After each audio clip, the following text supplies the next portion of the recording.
नमस्कार दोस्तों, आप लोग कैसे हो? आज मैं आप लोगों को अपना एक्सपीरियंस शेयर करना चाहता हूँ, कैसे मेरे को इंटरव्यूज़ के लिए कॉल्स आती थी और मैंने बहुत ही ज़्यादा अप्लाई किया है। लेकिन बाद में मेरे को बहुत सारी चीज़ें पता चली जो कि मैं आज आप लोगों के साथ शेयर करूँगा। और ये चीज़ें अगर आप लोग सिर्फ़ सुनना है आप लोगों को, कोई इसमें आप लोगों को ये ट्यूटोरियल है नहीं कि आप लोगों को ज़्यादा दिमाग लगाना है, बस सुन लेना है, उसको अप्लाई करना है। आप लोगों को मैं श्योरिटी के साथ कहता हूँ कि 50% टू 80% चांसेस बढ़ जाएँगे आपके कॉल्स आने के और रिस्पॉन्स भी आप लोगों को मिलेगा, ठीक है ना? तो इसमें इस वीडियो अगर आप लोग देख लेते हो तो बहुत सारी चीज़ें मैं आप लोगों को बताऊँगा और इसके साथ ही साथ मैं आप लोगों को बताना चाहता हूँ कि एक बहुत ही अच्छा और गुड न्यूज़ है कि हमारा जो यूट्यूब फैमिली है वो 250 सब्सक्राइबर्स पूरे हो चुके हैं। और मैं आप लोगों को ये भी बताना चाहता हूँ कि हमारे वीडियोज़ को बहुत लोगों ने लाइक किया है, कमेंट भी किया बहुत लोगों ने, लेकिन जितने व्यूज़ आए हैं उतने लोगों ने सब्सक्राइब नहीं किया। तो दोस्तों वीडियोज़ बनाने में सिर्फ़ बनाना नहीं पड़ता, बहुत सारी चीज़ें ध्यान रखनी पड़ती है जिससे कि ये आप लोगों को विज़िबल हो और आप लोग तक पहुँचे। बहुत सारा पोस्ट प्रोडक्शन, प्री प्रोडक्शन क्या बोलना है, क्या नहीं बोलना है, बहुत कुछ सोचना पड़ता है। तो उसके लिए एक सब्सक्राइब तो यार बनता है, प्लीज़ सब्सक्राइब कर दो यार। तो अब हम आगे बढ़ते हैं अपने जो मेन चीज़ है उसके ऊपर। तो जैसा कि मैंने आप लोगों को बता दिया कि आज के डेट में मैंने ऑलरेडी भी बहुत सारी वीडियोज़ डाली है कि job market is fucked up, क्योंकि बहुत ही ज़्यादा आज के डेट में जॉब सीकर्स हैं, उतना जॉब है नहीं, ठीक है ना? तो हायरिंग हमेशा चलती रहती है और ये आईटी डोमेन बहुत बड़ा है। तो कहीं न कहीं आपकी हो जाएगी, ऐसा सोच के चलो, क्योंकि अगर आप ऐसा पॉज़िटिव नहीं सोचोगे तो नेगेटिविटी तो हर कोई फैलाता है। तो मैं आज आप लोगों को बताना चाहता हूँ कि आपको बहुत ही शांत दिमाग से यहाँ पे रहना होगा, क्योंकि अगर आप अशांत हो तो ये फ़ील्ड आपको नहीं, यहाँ पे आप टिक पाओगे। तो आपको शांति के साथ क्या करना है, स्टेप बाय स्टेप पूरा बता रहा हूँ, सुनना। पहला तो आपका काम है अपना जो बारे में, जैसे कि कोई भी बिज़नेस करता है तो बिज़नेस के लिए उसका बिज़नेस कार्ड रहता है। उस बिज़नेस कार्ड में क्या लिखा रहता है? उस बिज़नेस कार्ड में रहता है कि वो क्या-क्या सर्विसेज़ या फिर प्रोडक्ट्स प्रोवाइड करता है और क्या चीज़ में उसकी एक्सपर्टीज़ है। वैसे ही हम लोगों को अपनी बायोडाटा, सीवी, रिज़्यूम जो हम लोग बोलते हैं, ये उसको हम लोगों को तैयार करना है। उसमें हमारा प्रॉपर स्किल्स, और आप लोगों को राम कहानी नहीं लिखनी है, आपको प्रोफ़ेशनलिज़्म दिखाना है। और आप लोगों को सके तो आप लोग लिंक्डइन पे हो या फिर ट्विटर पे हो या फिर कहीं पर भी हो, जहाँ पर ये डेवलपर्स हैं, आपके 2-4 दोस्त हैं, तो आप लोग स्टडी करना शुरू करो, दूसरे की रिज्यूम्स देखना शुरू करो। और जो आपको रिज्यूम लगे कि हाँ, ये ज्ञानी टाइप का है या फिर आप बहुत ही प्रोफेशनल लग रहा है, तो आप उससे इंस्पिरेशन ले सकते हो, ठीक है ना? क्योंकि कॉपी तो यहाँ आप कर नहीं पाओगे, जो आपको पता है आप वही ना डालोगे। तो ये सारी चीज़ें हैं। अब रिज्यूम्स का होता क्या है? आप बोलोगे कि रिज्यूम मेरा अच्छा है और फिर भी सिलेक्ट नहीं हो रहा, तो दोस्तों ये कंपनी टू कंपनी वैरी करता है। कौन कंपनी, एटीएस करके एक सॉफ्टवेयर आता है, वो लोग अपने एटीएस सॉफ्टवेयर में क्या फीड करते हैं, क्या उनको स्किल सेट रिक्वायर्ड है, क्या-क्या चीज़ें उनको चाहिए, तो उस हिसाब से वो सॉफ्टवेयर जो है वो फ़िल्टर आउट करता है। तो अगर आपकी सीवीज़ फ़िल्टर आउट नहीं होंगी तो आपको रिस्पॉन्स भी नहीं मिलेगा, चांसेस बहुत मतलब है ही नहीं। वही फर्स्ट स्टेप है। तो वहाँ पे आपका सेलेक्ट हो जाए। अब जॉब हायरिंग्स बहुत तरह की होती है। जॉब हायरिंग्स आप लोग देख लो, तो एक जॉब हायरिंग होती है रेफरल पे, एक जॉब हायरिंग होती है प्रोडक्ट बेस्ड या फिर स्टार्टअप कंपनीज़ में। आप उनके एचआर ने पोस्ट निकाला, आप उन्हें रिप्लाई दिया, अपने बारे में बताया और आपका इंटरव्यू शेड्यूल हो गया। और एक हायरिंग जो अभी मतलब आप लोग जानते ही हो, जो जॉब पोर्टल से होती है जहाँ पर जॉब पोस्ट निकलता है, जैसे कि लिंक्डइन हो गया, इंडीड हो गया, नौकरी हो गया। तो यहाँ पर लाखों के मतलब लाखों बोलो या फिर करोड़ों बोलो, माने वो ऑल टुगेदर मैं बोल रहा हूँ, यहाँ पर एप्लीकेंट जो है वो अप्लाई करते हैं, ठीक है ना? तो अब जब मेरे पास ही इतना सारा इन्फॉर्मेशन आ जाएगा हर अलग-अलग आदमी के बारे में, तो मेरे लिए डिफ़िकल्ट हो जाएगा। तो मैं क्या करूँगा, एटीएस सॉफ्टवेयर का यूज़ करूँगा। उसमें मैं डाल दूँगा मेरे को जावा चाहिए, पाइथन चाहिए या फिर जो भी चाहिए मेरे को लैंग्वेज, स्किल सेट क्या चाहिए, एसक्यूएल चाहिए, डेटाबेस में एडब्ल्यूएस चाहिए, ये सारी चीज़ें मैं उस वहाँ पे फिट कर दूँगा। और वो जो आप लोगों का जो पीडीएफ होता है या फिर डॉक्यूमेंट्स होता है उसमें वो क्रॉल करेगा और उसको आपको वहाँ से फ़िल्टर आउट करके जिस पीडीएफ में बायोडाटा, सीवी, रिज्यूम में उसको ये चीज़ें मिल जाएँगी, उसको फ़िल्टर आउट करके अलग जगह रख देगा या फिर अलग फ़ोल्डर में सेव कर देगा। तो मैं वहाँ से खोलूँगा कि हाँ भाई, 100 में से 20 मेरे को सीवीज़ मिल गई, अब इनको मैं मैनुअली चेक करूँगा। मैनुअली चेक करूँगा, थोड़ा लॉजिक लगाऊँगा, या फिर नहीं होगा तो डायरेक्ट इनको कॉल करना शुरू कर दूँगा, इनसे डायरेक्ट बात करने के लिए कि अभी क्या कर रहे हैं, क्या नहीं कर रहे हैं, और इनको मैं रीच आउट करूँगा। तो ये रहा फर्स्ट स्टेप। तो इसके लिए आपको अपना सीवी बनाना है। अब सीवी हम लोग कहाँ से बनाएँ ऐसा एटीएस फ्रेंडली सीवी? तो दोस्तों मैं आप लोगों को बहुत ही अच्छा अभी साइट बताने वाला हूँ। आप लोग खाली सुनो और यहाँ पे जाके फ्लो सीवी आप लोग गूगल में सर्च करना। Flow CV one of the best है, मैं तो इसको यूज़ करता हूँ। और बहुत सारी अलग-अलग सीवीज़ हैं, और आप लोग यूट्यूबर्स को भी देखो तो इन लोगों ने भी अपना-अपना रिज़्यूम मेकर बनाया है, तो आप लोग वो भी ट्राई आउट कर सकते हो। अभी तो मैं जितना नॉलेज है मैं जो यूज़ करता हूँ वही बताऊँगा इस वीडियो में। तो फ्लो सीवी है, स्नैपइट है, snapit.tech आप जाओ, वहाँ पे भी अपना बना सकते हो। और 2-4 है, मेरे को भी दिमाग में नहीं आ रही। तो फ्लो सीवी मैं ज़्यादा यूज़ करता हूँ और फ्री वर्जन है, कोई पैसा वैसा नहीं लगता है और उसको आप लोग यूज़ कर सकते हो अपने सीवी के लिए। तो ये तो रही सीवी की बात। आपको बस ध्यान रखना है, आपका सीवी बहुत ही प्रोफेशनल लुकिंग होना चाहिए। ऐसा लगना चाहिए कि आप ही हो बस और कोई नहीं है, और सिंपल होना चाहिए येट एलिगेंट होना चाहिए। उसका मतलब आप लोगों को क्या फ़ॉन्ट रहेगा, आप लोग दूसरे के सीवी देख के आप इंस्पायर हो जाओ ना, मैं तो यही बोलता हूँ। जब आप लोगों को इतना दिमाग लगाना ही नहीं पड़ेगा, कोई भी एक अच्छा बंदा जो कि आईआईटीएन है या फिर बड़ा सॉफ्टवेयर डेवलपर कंपनी में है जहाँ उसका आपको सीवी मिल सके, तो उसका आप देखो कि कैसे उसने बनाया है और क्या-क्या वर्ड्स उसने यूज़ किए हैं, कैसे अपने आप को शोकेस किया है। क्योंकि ये सीवी है हमारा पैम्पलेट।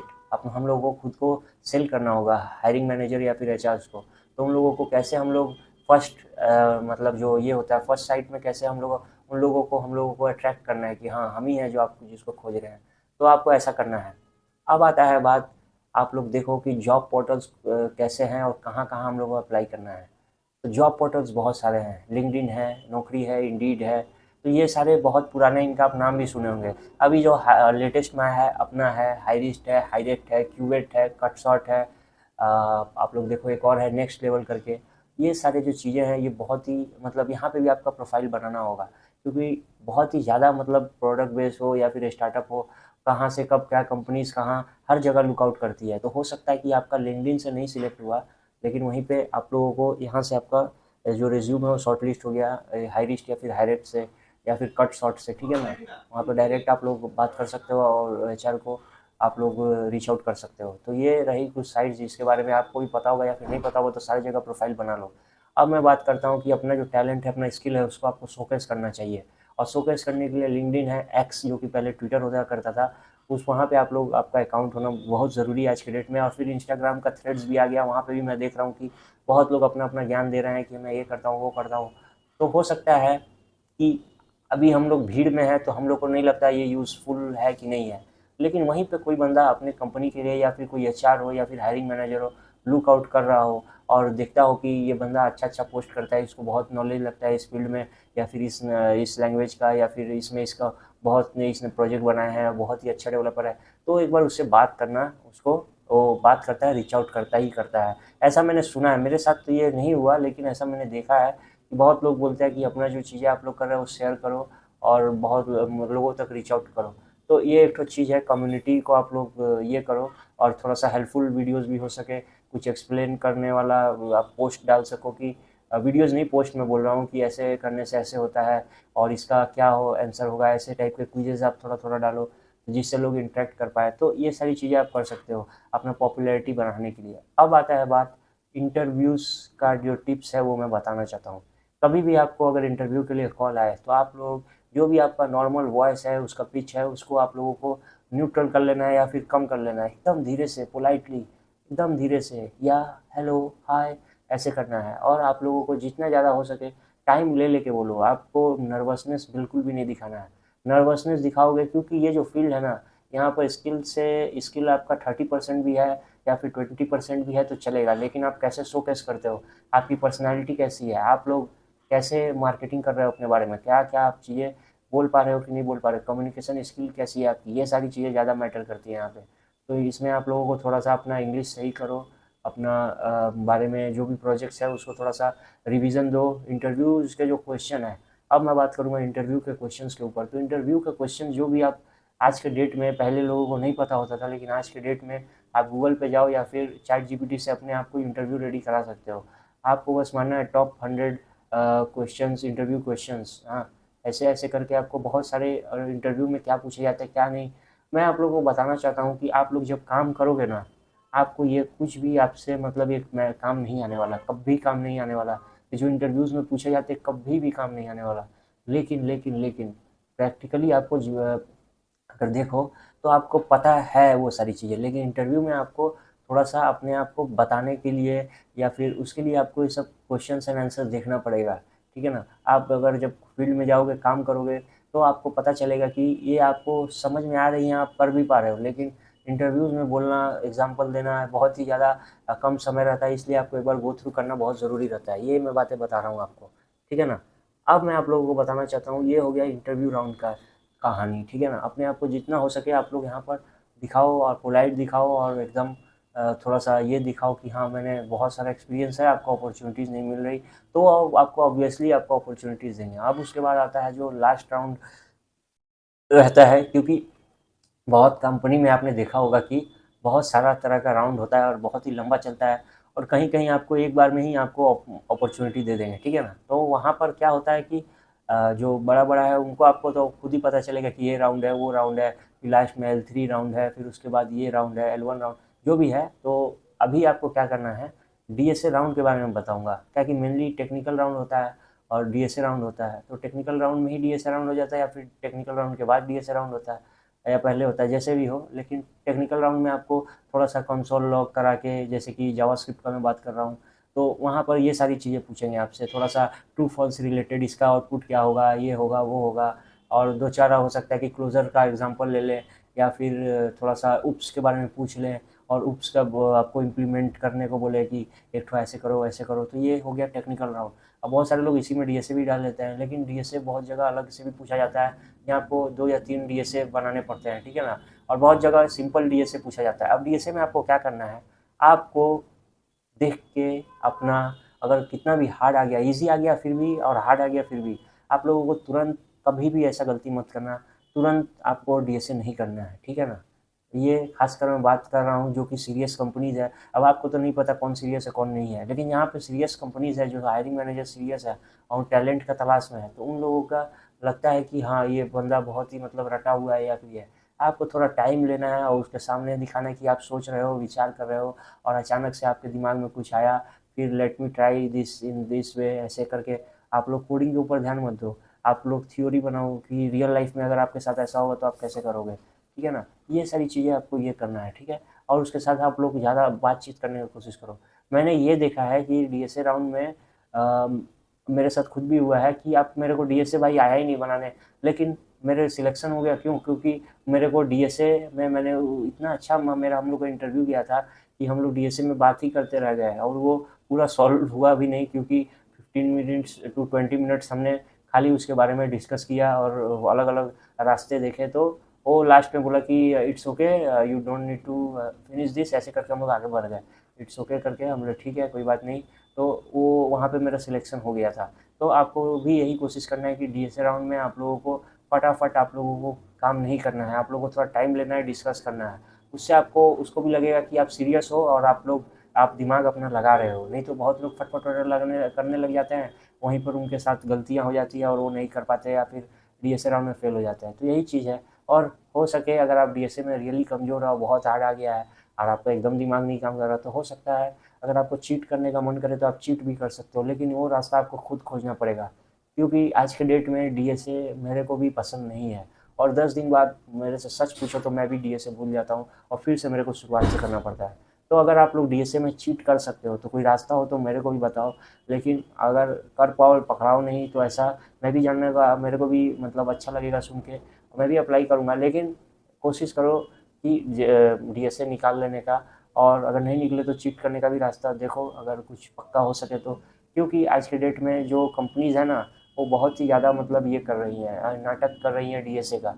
पहले ऐसा नहीं होता था, फ्रेशर्स के लिए तो खासकर ये सब नहीं होता था। एचटीएमएल सीएसएस आज से 5-6 साल पहले से पूछ के लोग आपको जॉब दे देते हैं, लेकिन आज की डेट में इतना ज़्यादा ये हो गया है ना, डीएसए का यूट्यूबर्स प्रचार कर दिए हैं कि एचआर और ये सारे लोग भी समझ गए हैं कि डीएसए पूछना एक आप लोगों का ये है, एक स्टैंडर्ड बन चुका है। डीएसए सब कोई पूछ रहा है, जबकि डीएसए मतलब किसी को भी नहीं आता। बड़े से बड़े आप डेवलपर के पास चले जाओ, इंजीनियर्स के पास चले जाओ। अब गूगल, मैं अमेज़न, इनकी बातें नहीं कर रहा हूँ, जो सीपी कर रहे हैं, डीपी कर रहे हैं, वो लोगों की मैं बातें नहीं कर रहा हूँ। लेकिन ये जो मीडियम साइज़ तक हैं कंपनीज़ और उससे नीचे जितनी भी हैं, जो स्टार्टअप्स है, प्रोडक्ट बेस है, इनको अपना काम करना है। डीएसए आपसे इनको कॉम्पिटिटिव प्रोग्रामिंग तो करवाना नहीं है। तो एक तो क्राइटेरिया रख दिए हैं कि आप क्या जानते हैं, ठीक है ना। आपको एक तो डीएसए आपको स्टार्टिंग में सिखाया जाता है, कोई भी आप पे आफ्टर प्लेसमेंट भी ज्वाइन करो या फिर कोडिंग में आ रहे हो तो डीएसए क्यों सिखाया जाता है, उससे आपको थोड़ा लॉजिक बिल्डिंग होता है, ठीक है।